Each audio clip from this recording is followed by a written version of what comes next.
One other aspect I know, Holley, that you talk about is that some people you recommend they take up space with their body if they want to stand out. Tell us about that.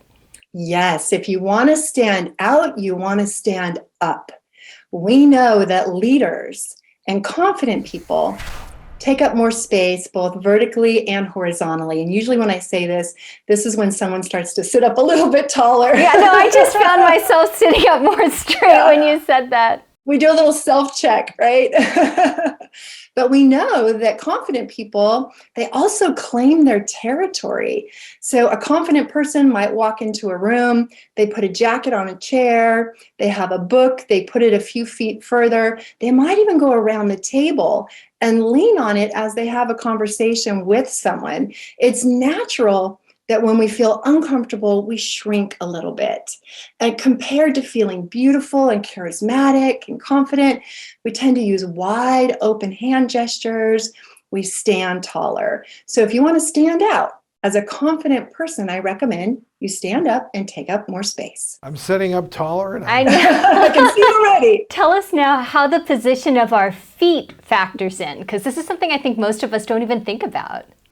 Our feet show us our focus. And it's also the most honest part of our body language because we move our feet unconsciously. Our feet point us in the direction that we want to go, but it also shows where our mind wants to go. And this is something that's really fascinating because we're born with this. It's part of our neurology. It's part of our caveman days when we were foraging in the jungle for berries and we would hear a sound that might be a threat.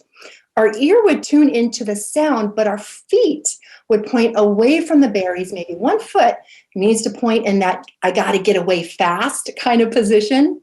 So how this relates to people is if you're in a dating situation, you may want to look at the other person's feet and know, okay, do I have their attention? Are both feet focused on me?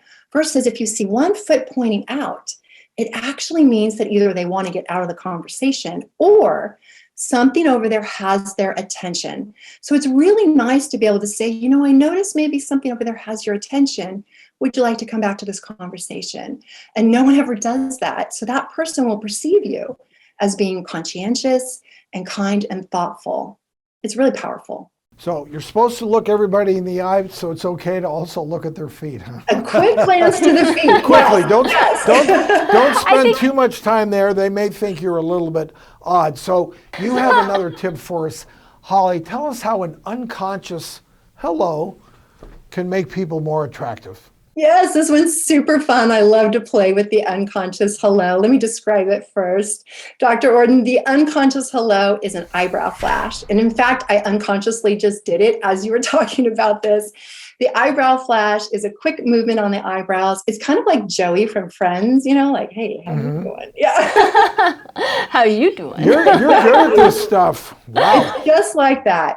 And our brains decide in a fraction of a second if someone is a friend or foe. And when we see someone or something that we find beautiful and attractive, we open our eyes and we also open our eyebrows to take more of it in, versus if we see someone or something that we're unsure of or we don't really like, we kind of do that Clint Eastwood like squint. Yeah, so we want to watch for that.